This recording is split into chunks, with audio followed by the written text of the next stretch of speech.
রাত 2টা বাজে এক্স গার্লফ্রেন্ডের কথা মতন যখন পেছনের দরজা দিয়া তার রুমের মধ্যে ঢুকলাম, তার ফোনটা আমার হাতে দিয়ে জোরে চিৎকার দিয়ে বলল, আব্বু গো তাড়াতাড়ি পিছনের দরজা দিয়া রুমের মধ্যে আসো, এই চোরটা আমার ফোনটাও নিয়ে গেছে। আমি তো বোকার মতন দাঁড়াইয়া আছি, হাতে তার ফোন, বাইরে থেকে তার আব্বুর দৌড়ানোর শব্দ। মনে মনে বলতেছি, আল্লাহ গো এইবারের মতন বাঁচাইয়া দাও, আমি আর জীবনেও গার্লফ্রেন্ডের বাসায় আসবো না। আয় আমার মালিক, প্রেম করতে আইসা আজকে চোরের কেসে ফাঁসাইয়া দিও না। দেখতে দেখতে চাচা রুমের মধ্যে চলে আসলো। কি করব, রাস্তা না পেয়ে বেরেন খাটাইয়া তার ফোনটা বিছানার দিকে ছুঁড়ে মেরে বললাম, চাচা গো ফোনটা চোরের থেকে রেখে দিছি, কিন্তু চোরটারে ধরতে পারি না। চাচাই ডাক দিয়া কয়, এই পোলা তুমি কে?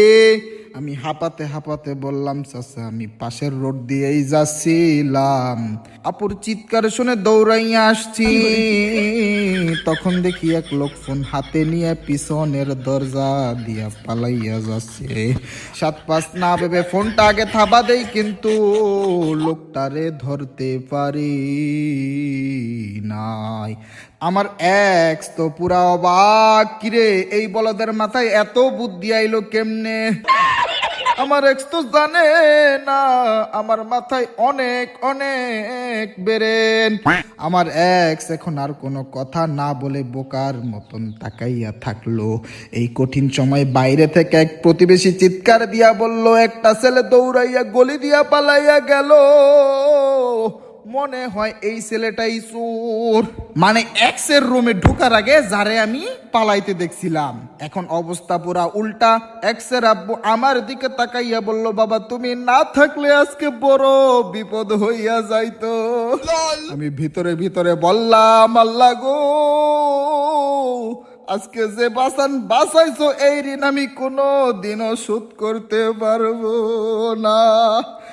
এরপর চাচারে বললাম, চাচা আমি তাইলে যাই? চাচা বলল, তোমার মতন ভালো ছেলে আমি জীবনেও দেখি নাই, তুমি কি আমার মেয়েরে বিয়ে করবা?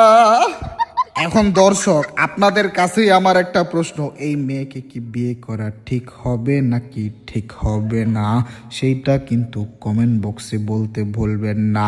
আর ওই ছেলেটাই বা আসলে কে, এত রাতে কি করতে আসছিল, সেটাও কিন্তু কমেন্ট বক্সে কমেন্ট করতে ভুলবেন।